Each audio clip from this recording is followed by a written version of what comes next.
نحمده ونصلي على رسوله الكريم أما بعد فأعوذ بالله من الشيطان الرجيم بسم الله الرحمن الرحيم والعصر إن الإنسان لفي خسر إلا الذين آمنوا وعملوا الصالحات وتواصوا بالحق وتواصوا بالصبر صدق الله مولانا العظيم. محترم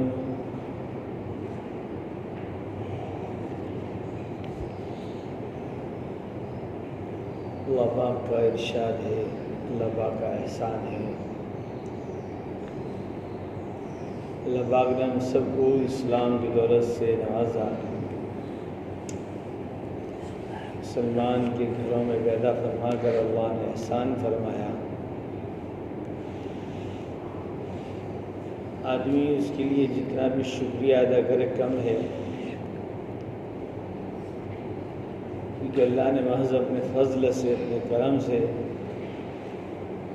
مہربانی فرما کر ایمان والے کے گھر پیدا فرمایا اور دین، اعمال اور دین اسلام اور اعمال صالحہ کرنے کی توفیق دی اور دین کی فکروں میں تھوڑی دیر بیٹھنے کی بھی توفیق عطا فرمایا.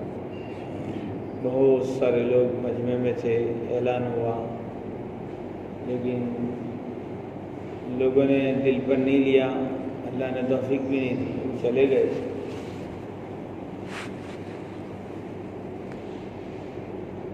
کیونکہ اللہ تعالیٰ اپنے پیارے آقا صلی اللہ علیہ وسلم کی زبان مبارک سے قدسی میں یہ ارشاد فرماتے ہیں، من یرید اللہ بہ خیرا یفقہہ فی الدین.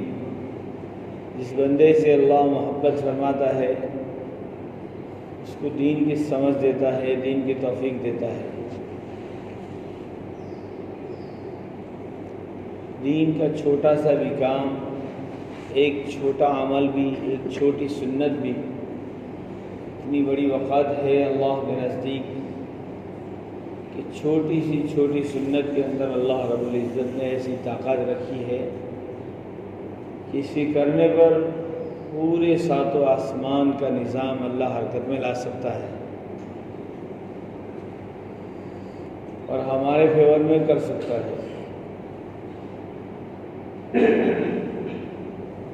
اور اس کے چھوڑنے پر اللہ تعالیٰ پورے آسمان کے نظام کو بدل بھی سکتا ہے، ہمارے خلاف بھی کر سکتا ہے، پورا زمانہ ہمارے خلاف کر سکتا ہے. اللہ، میں نے جو قرآن کی آیت پڑھی اس کے اندر اللہ کے زمانے کی قسم کھاتا ہے، والعصر. زمانہ اللہ خود ہے، خود کہتا ہے، اللہ کہتا ہے میں خود زمانہ ہوں، مجھے برا بھلا مت کہو. لوگ کہتے ہیں زمانہ خراب ٹھیک ہو، زمانہ خراب آ چکا، یہ نہیں کہنا چاہیے. اللہ والعصر زمانے کی قسم کھاتا ہے کیونکہ قسم اللہ ہی کی ہوتی ہے. تو اللہ کہتا ہے زمانہ میں خود ہوں، زمانہ خراب نہیں، انسانوں کی دل اور انسانوں کی نیتیں خراب ہو گئی. جب تک نیت صحیح رہے گی اللہ تعالیٰ تمام چیزوں میں برکتیں ڈالتے رہے گا اور تمام چیزوں میں نفع دیتا رہے گا اور کثرت ہوتی رہے گی تمام چیزوں میں. نیت خراب ہوئی، چیزوں میں بھی تاثیر بدل جائے گی. نہیں واقعہ لکھا، ایک بادشاہ سیر کرنے کے لیے نکلا، ایک باغ کے اندر دیکھا کہ بہت سارے پھل ہے، انگور ہے بہترین، اور گرمی لگی تھی بہت، تو اس کو پینے کا معلوم، دل میں تمنا ہو کہ لاؤ باغ میں جا کے انگور کا رس پی لوں. تھوڑا باغ میں گیا، باغ کے مالی سے کہا کہ تھوڑا سا انگور کا رس پلا دو مجھے. ہاں ماں پلا دو. اس انگور کے رس کو دبویا، پورا گلاس، تھوڑے سے انگور میں پورا گلاس بھر گیا. بادشاہ کو دیا، بادشاہ نے پیا، اتنا بہترین میٹھا، اتنا لذیذ تھا۔ بادشاہ کے دل میں آیا کہ ہاں اتنا بہترین باغ ہے، اس پر ٹیکس ڈالنا چاہیے۔ اندر نیت بگڑی، بادشاہ نے کہا دوسرا گلاس بھی پلا دو۔ دوسرا پلایا تو نکالا، کہا کہ یہ کیوں کھٹا ہے، یہ تو کھٹاس آ گئی ہے، پہلے والے میں لذت تھی، مٹھاس تھی۔ کہ انگور کا جو باغ کا مالی تھا اس نے کہا شاید ہمارے اس ملک کے بادشاہ کی نیت کے اندر فطور آیا ہے، نیت بگڑی ہے، ورنہ یہی انگور کا جھاڑ ہے میرا، اسی میں سے دیا ہے میں نے دوسرا گلاس۔ بادشاہ کی نیت کے اندر فرق پڑا تو چیزوں میں بھی اللہ نے تاثیر بدل دی۔ میرے دوستو، نیت صحیح ہوگی اللہ چیزوں میں برکت دے گا۔ ایک غریب عورت تھی، اس کے گھر میں ایک بکری تھی، بکری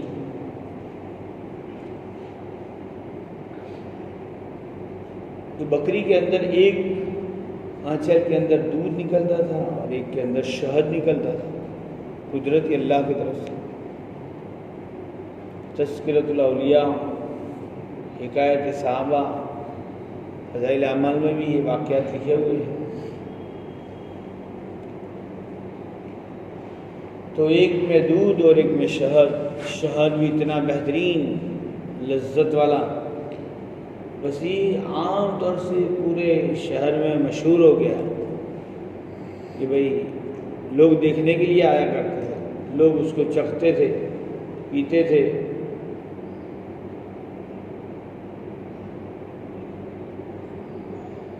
اب بقرعید آ گئی تو بیوی شوہر نے کہا، ارے بیوی نے کہا کہ اب بقرعید آ گئی، اس کو ذبح کر دے۔ تو شوہر نے کہا ہمارے پر تو قربانی واجب ہے نہیں، کوئی ضروری نہیں، اس کو نہیں ذبح کر دے۔ یہ ٹھیک ہے۔ کچھ دنوں کے بعد مہمان آ گئے، اب گھر میں کھانے کے لیے کچھ نہیں تھا، تو بیوی نے ہی کہا کہ بکری کو ذبح کر دو، مہمان نوازی ضروری ہے۔ ابراہیم علیہ السلام مہمان نہیں آتے تھے تو ٹینشن میں آ جاتے تھے کہ اللہ ناراض تو نہیں ہوگا مجھ سے۔ مہمان کو تلاش کرنے کے لیے جاتے تھے، کسی کو بھی مہمان بنا کر اپنے گھر کھانا کھلا دیتے۔ مہمان آ گئے، اب شوہر نے کہا ٹھیک ہے میں اس کو ذبح کر دیتا ہوں۔ تو عورت نے کہا کہ اس کو ذبح کرنے جانا تو مکان کے پچھلے حصے میں لے جاؤ تاکہ بچے دیکھیں نہ، بچے دیکھیں گے ان کا دل دکھے گا۔ اس کو پیچھے لے گئے، بکری ذبح کر رہے، ذبح کر دی، چمڑی اتار رہے، اتنے میں دیکھتی کیا عورت تو بکری اس کے گھر کے اگلے حصے میں چوگان میں چبوترے کے اوپر کھڑی ہے بکری، وہی بکری۔ تو عورت نے سوچا کہ یہ بکری ان کے ہاتھ سے چھوٹ گئی ہوگی، پیچھے جا کے دیکھا تو کھال اتار رہے تھے، پورا واقعہ بیان کیا۔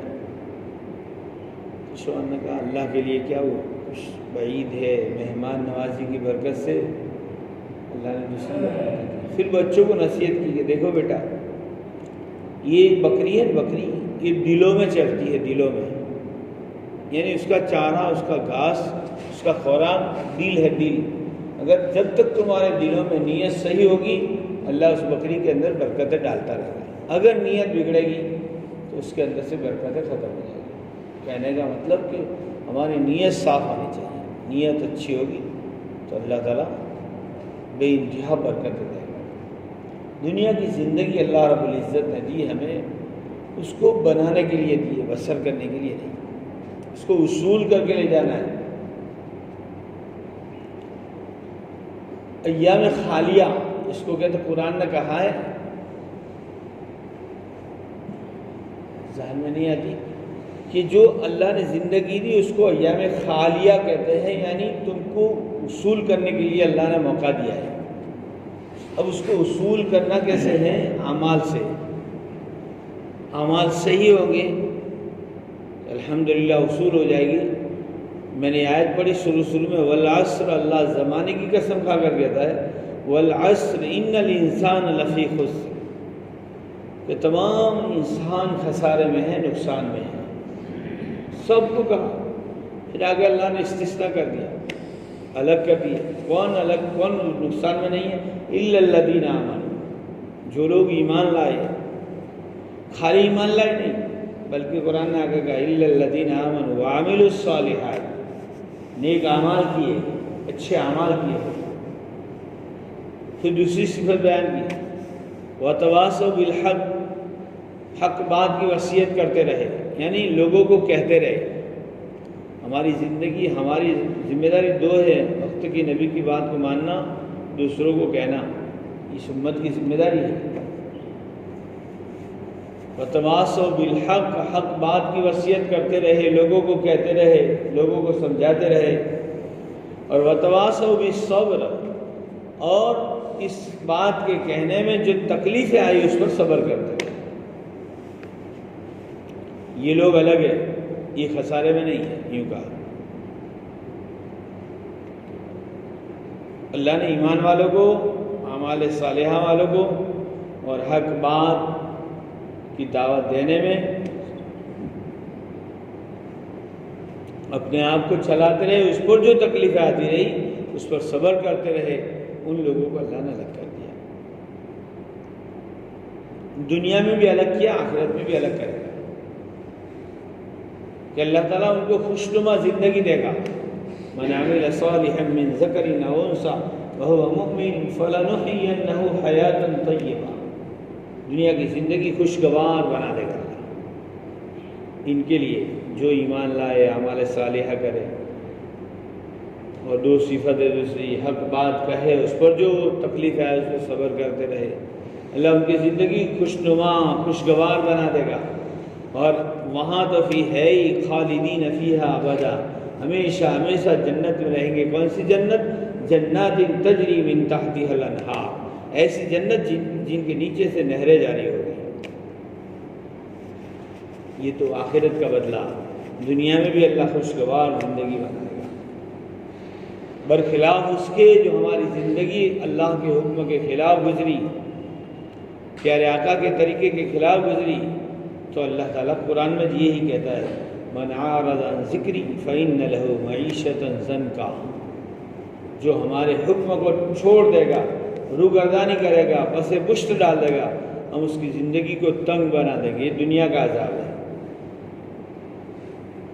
دنیا کے اندر انسان پریشان رہے گا، پوری زندگی ایسے پریشانی میں گزر جائے گی یہاں تک کہ موت آ جائے گی۔ پھر آخرت میں اس کا بدلہ، اس کا جزا، اس کا پرینام اور اس کا عذاب بہت ہے، دردناک عذاب کہا ہے قرآن میں، عذاب علیم، دکھ دینے والا عذاب۔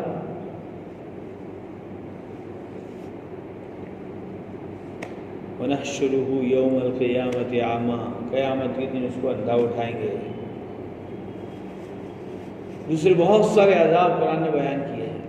میرے دوستو، اللہ نے مختصر زندگی دی ہے، اس کو ہمیں صحیح گزارنی ہے، اور ہماری دونوں ذمہ داریاں ہیں اس کے مطابق پوری کرنی ہے، اس پر عمل بھی کرنا ہے، دوسروں کو پہنچانا بھی ہے۔ جس سے رمضان المبارک گیا، فجر کی نماز میں آدھی پونی صف ہو گئی ہے، حالانکہ فجر میں سو جانا پوری امت کے لیے بہت نقصان کی چیز ہے، اور ہمیں دکھ ہونا چاہیے کہ پورا محلہ سو جاتا ہے، حالانکہ مبارک مہینے میں اٹھ جاتا تھا، دل پر لیتا تھا اور اٹھ جاتے تھے لوگ، آخر تک صفحہ ہو جاتی تھی فجر میں بھی۔ سب کہاں گئے؟ باہر کے تھوڑے آتے تھے، باہر سے تھوڑی آتے تھے، یہ محلے والے ہی تھے، باہر گاؤں سے کوئی آتا نہیں تھا۔ اب کیوں سو جاتے؟ یہ فکر ہمیں کرنی ہے کہ محلے کا پورے محلے میں ایک ایک گھر نماز سے زندہ ہو جائے، ایک ایک گھر تلاوت سے زندہ ہو جائے، ایک ایک گھر سنتوں سے ذکر سے زندہ ہو جائے۔ یہ ہماری ذمہ داری ہے۔ صرف ہم فجر میں چلے آئے، ہمارا جوان بیٹا سویا ہے، بچی سو گئی، پوڑی کی نہیں پوڑی کوئی فکر نہیں کی، میرے دوستو اللہ کی ماں پکڑ ہو گئی۔ کلکم مسئول عن رعیتہ، ہر ذمہ دار سے سوال ہوگا، اللہ پوچھے گا۔ اسی کی یہ محنت ہے، ہر سنیچر مقام پر رہ کر محنت کرنی، باہر جا کے محنت کرنی ہے۔ سب سے پہلے مقام پر مقامی کام ہم ہمارے دل پر لے لے کے کم سے کم 5 کام جو مقامی کام بتائے، اس میں گشت والا عمل بھی ہے، سنیچر کو، ہر سنیچر کو۔ دوسرا گشت دیہاتوں میں یا موتی سری سے نواز میں ہوتا ہے بدوار کو، تو کم سے کم سنیچر کو تو مغرب سے عشاء کا وقت تو فارغ کر۔ دنیا کو کتنا دے دیا ہم نے، کتنا دے دیا، کسی نے 40 سال پورے دے دیے، کسی نے 50-51 سال دے دیے، کسی نے 60 سال دے دیے۔ اس ہفتے میں ایک گھنٹہ دینا ہے، 1.25 گھنٹہ بس، اس پر بھی اللہ تعالیٰ قربانی سمجھ کر قبول کر لے گا۔ اللہ تعالیٰ تو اتنا مہربان ہے کہ اپنے بندوں سے بہت محبت کرتا ہے، فوراً پکڑ نہیں کرتا، بہت زمانہ ڈھیل کا دیتا ہے۔ یہ اللہ کی سنت ہے، اللہ کی عادت ہے، کبھی جلدی پکڑ نہیں کرتا۔ فرعون کے لیے بد دعا کی تھی اللہ تعالیٰ نے 25 سال تک، اس کے بعد بھی ڈھیل دی۔ موسیٰ علیہ السلام دعا کی تھی، اے اللہ اس سے نجات دلا، اس کی تو ہلاک کر دے، اگر مقدر میں ہدایت ہے ہدایت دے دے، ورنہ ہلاک کر دے۔ لیکن 25 سال تک پھر بھی اللہ نے ڈھیل دی، 25 سال کے بعد ہلاک ہوا۔ میرے دوستو تھوڑا سا دل پر لے، فجر میں بھی ہم بیٹھے ہیں نا، فجر کے بعد مسجد جماعت، پورے دن میں کسی مسلمان بھائی کی ملاقات کر لیں، کوئی مسلمان السلام علیکم۔ دکان والا ہے تو دکان پر بھی گراہک آتے ہوں گے، نوکری میں جاتا ہے، کارخانے میں جاتا ہے، وہاں بھی آتے ہوں گے مسلم، سلام کرے، دعا کرے، کیسے ہو بھائی، خیریت پوچھے، ایک مرتبہ پھر دوسری مرتبہ نماز کے بارے میں تھوڑی بات کر لیں، بھائی نماز تو الحمدللہ آپ تو پڑھتے ہوں گے، جتنی وقت ملتے گا تو پھر وہ سچ بول دے گا۔ مسلمان نماز کے بارے میں کبھی جھوٹ نہیں بولے، پڑھتا ہو کہتے کہ ہاں نہیں بھی ٹائم ملتی تو پڑھتے، تھوڑی سی سمجھا دے گئی، جیسے ہمارے لیے کھانا ضروری ہے، سونا ضروری ہے، جیسے نماز بھی ضروری ہے، ہمارا مقصد ہے، اللہ کا حکم ہے، تھوڑا سا سمجھا دیں گے، ایک بات اس کے دل پہ لگ جائے گی، وہ ہدایت پہ آ جائے گا، نماز شروع کر دے گا، اس کی مقبول نماز کا ثواب ہماری نامۂ اعمال میں لکھا جائے گا۔ اللہم صلی علی محمد، اللہم ربنا آتنا فی الدنیا حسنۃ اللہم انصر الاسلام والمسلمین، اللہم انصر امت محمد، اللہم اغفر امت محمد صلی اللہ علیہ وسلم، اللہم اہدی امت محمد، اللہم انا نسألک من خیر ما سألک منہ نبیک محمد صلی اللہ علیہ وسلم، ونعوذ بک من شر ما استعاذک منہ نبیک محمد صلی اللہ علیہ وسلم، وانت المستعان وعلیک البلاغ لا حول ولا قوة الا باللہ، صلی اللہ تعالی علی خیر خلق محمد وعلیہ وسلم برحمتک